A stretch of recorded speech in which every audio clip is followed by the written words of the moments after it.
Hello, thank you. It's good to be here with you this afternoon, fellow independent supporters. And we've reached a milestone in our independence campaign because we have just passed what will be the last electoral event before our referendum. So that means we all need to work together like we have never done before, with a vision and a passion. It doesn't mean that we all need to agree with one another, not by a long shot, because I think actually 1,000 different voices with different visions of how independence can be is a great message for bringing people over and enhancing the vote that we get at the end of the day. There is, of course, a lot that we do all agree on, and today's theme for this rally, being protecting the NHS, is one of those themes. And we would all agree that the NHS has done tremendous work for us all during the pandemic and beyond, and I think we should all send our thanks to the people on the front lines that delivered that. So, now, the pandemic, of course, highlights a number of positives to do with Home Rule, because it's devolved. It shows that we can govern things sensibly. We can take the next step. But on the other hand, it also shows us the pitfalls of being held back by Westminster power and the stark reality of how decisions are made in England and through the other nations. Oh, come on, I'll keep coming. Now, in England, and it's a great example, when the English Health Minister decides they need to spend more money, they go and speak to their friends in the Cabinet, and their pal at the Treasury comes up with the money. And you know where they get it? They get it through your taxes, and they borrow it internationally, like every other country does around the world. But when we have an issue in Scotland, we don't get that. We have to wait for the consequential effects of the decisions that they make in England. That is an absolutely ludicrous position. The only thing more ludicrous than that is the fact that we have Labour and Tory politicians trying to tell us that that's a union of equals. Aye, right. Now, it gets even worse than that, because we've just had the UK Internal Market Act.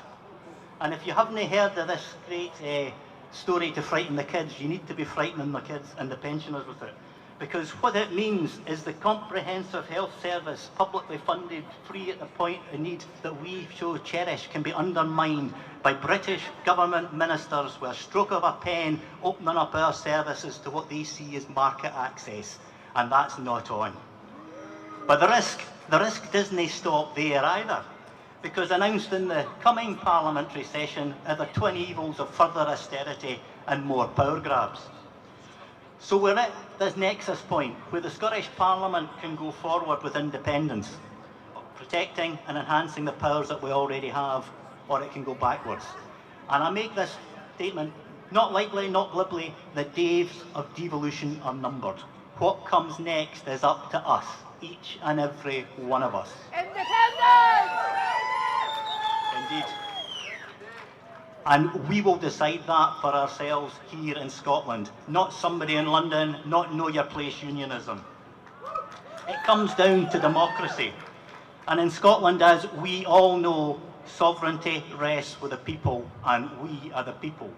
We have one job to do over the coming months, and that is to convince the majority of our fellow countrymen and women that independence is the way forward. And when we do that, we are unstoppable, and nothing will hold us back. No wee lousy haircut boy down in London. We're doing it, and we're going to take us there. Woe betide anyone that stands in the way of history. And I've got a wee story to tell you, because independence is normal. It's what every other nation does. My partner's here in the front row, and as you can see from looking at her, she's from India.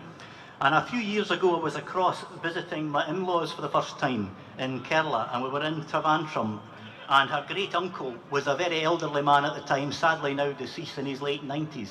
And he'd played his part in India's fight for freedom. And it's fascinating stories he told me. I won't tell you them all here, I'd be here for the rest of the day. But basically, he played his part as part of the Indian National Congress movement. He leaked information from the British Civil Service to the freedom fighters, kept them ahead of the jail. And then, when they got independence, he joined the communists. And he was part of the first communist victory when they won Kerala in the 1950s.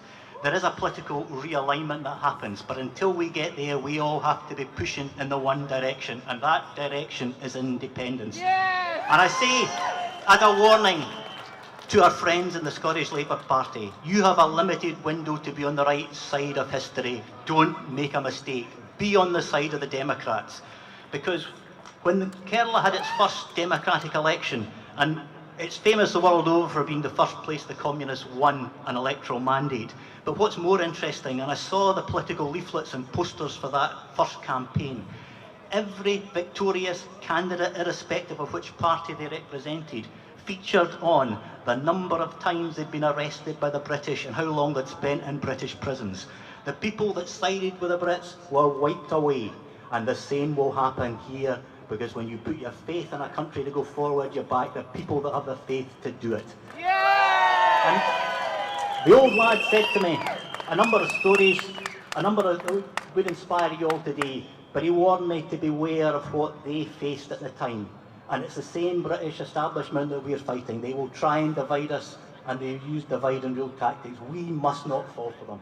Now, we won't always agree, but when we disagree, let's have a wee chat amongst ourselves and remember who we're fighting. And I'll leave you with the last comment I had with him, the last time I saw him. And I always wanted to ask someone who'd been involved in a freedom fight this question. And I says to him, do you ever have any regrets about independence? And the old boy looked at me, and to my surprise, he said yes. And then added, I didn't do enough. Well, let's make damn sure that every one of us does everything we can, and I pledge this. I'll be doing everything I can, day in and day out, until we get there. Hold me to that, and I'll be holding you to the same. Thank you very much.